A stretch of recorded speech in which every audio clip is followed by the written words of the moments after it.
Mas o que pode ser considerado, então, um comportamento inadequado do servidor em que a autoridade pública, prefeito, governador, né, possa exonerar esse servidor, como a gente estava vendo aqui nessa conversa com o Carlão. A Aurora Fernandes está com um especialista em direito constitucional para que a gente possa entender um pouco melhor sobre isso. Vamos conversar com ela. Aurora, boa tarde.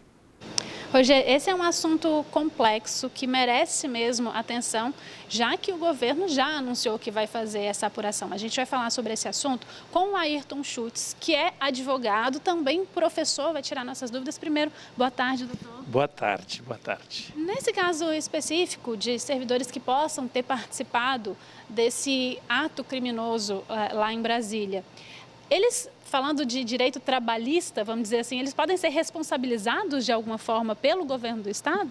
Bom, quando a gente fala da responsabilidade do servidor público na sua relação com o Estado, existem 3 tipos de responsabilização. Uma é a responsabilidade administrativa, a segunda é a responsabilidade penal e a terceira é a responsabilidade civil, tentando deixar claro de forma bem sucinta. Na responsabilidade civil é quando o servidor causa algum dano ao erário público, o que não é o caso, me parece, nessa situação. Porque seria o erário público do Tocantins. Do Tocantins, com certeza. Então não houve nenhum dano causado ao patrimônio do estado de Tocantins, ou mesmo se fosse o caso do município aqui, onde o servidor pudesse estar lotado. A segunda é a responsabilidade penal. Se os atos praticados por esses servidores lá em Brasília forem considerados crimes, aí sim me parece que o Estado teria condições de agir contra o seu servidor por ter praticado algum crime. Então seria a responsabilidade criminal.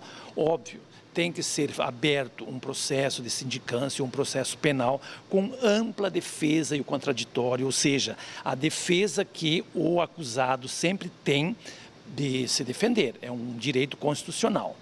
E a terceira responsabilização seria a responsabilidade administrativa, que é aquela quando o servidor descumpre as suas atividades funcionais. Então, quando ele não cumpre as obrigações previstas no seu contrato, no desempenho das suas funções. Então, aí nesse caso seria, para dar um exemplo, se um servidor que deveria estar aqui trabalhando e, na verdade, estava lá na manifestação. Nesse caso, ele pode, então, ser penalizado. Positivo. Agora, se o servidor estava de folga ou se ele estava de férias e não tinha nenhum compromisso direto com o ente estatal onde ele está lotado, eu não vejo como o Estado puni-lo. Então, nessa questão, a responsabilização que pode pesar se o funcionário não estava faltando ao seu trabalho seria a responsabilização penal. Porque não houve dano ao erário, se o funcionário não estava faltando ao seu serviço, então não estava descumprindo nenhuma atividade funcional, resta saber se aquilo que de fato ele estava praticando era ou não era crime. Se era crime, me parece que o Estado tem o direito daí de punir o seu servidor. E aí, até onde cabe essa punição? Porque já está se falando até em exonerar funcionários por conta dessa participação nesse ato de vandalismo lá em Brasília. Aí depende um pouco daquilo que está previsto no Estatuto do Servidor Público. Eu confesso que não conheço com mais profundidade o Estatuto do Servidor Público aqui do Tocantins. Algum detalhe, né, se fosse o servidor. Eu vou interromper só para ficar mais claro que aí também o Estatuto do município, se for o caso do município.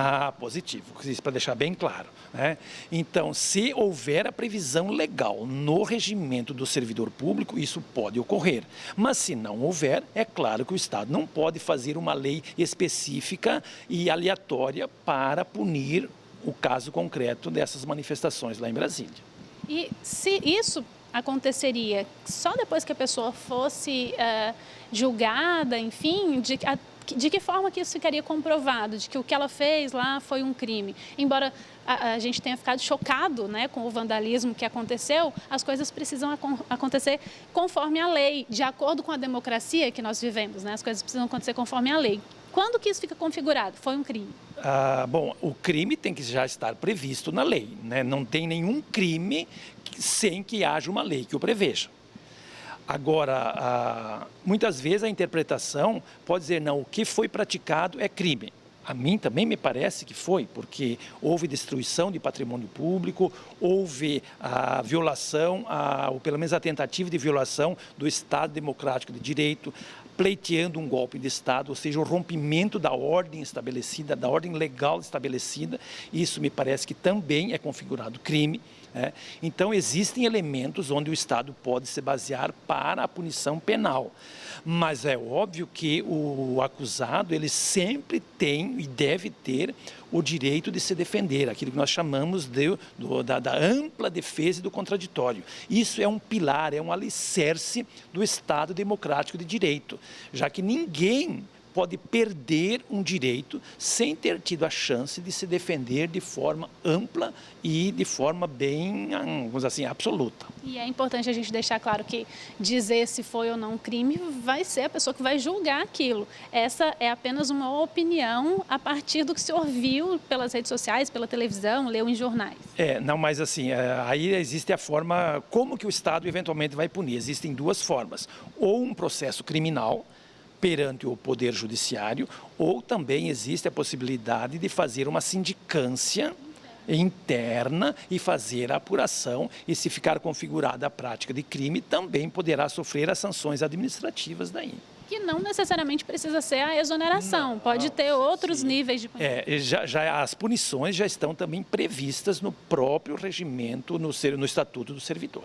E aí também é importante a gente reforçar, não vai ser nada que vai ser inventado agora, são coisas que já existem, que já estão previstas, né, doutor? Com certeza, porque não pode ser feita uma lei extravagante ou uma lei específica para tentar punir os casos agora.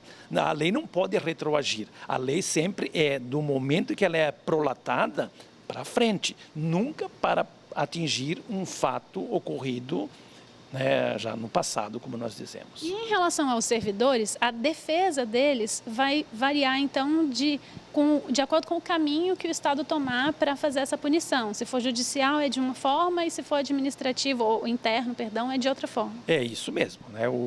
Mas sempre tem que ser garantido essa ampla defesa, seja judicial ou seja administrativa, mediante uma sindicância. Para finalizar, rapidinho, última pergunta, vou aproveitar o seu conhecimento. Eu sei que a gente está aqui para falar sobre servidores públicos, mas também tinha lá funcionários de empresas privadas. A empresa privada pode demitir o funcionário se realmente ficar configurado que o que aconteceu em Brasília foi um crime? Ela pode demitir, mas só depois da condenação.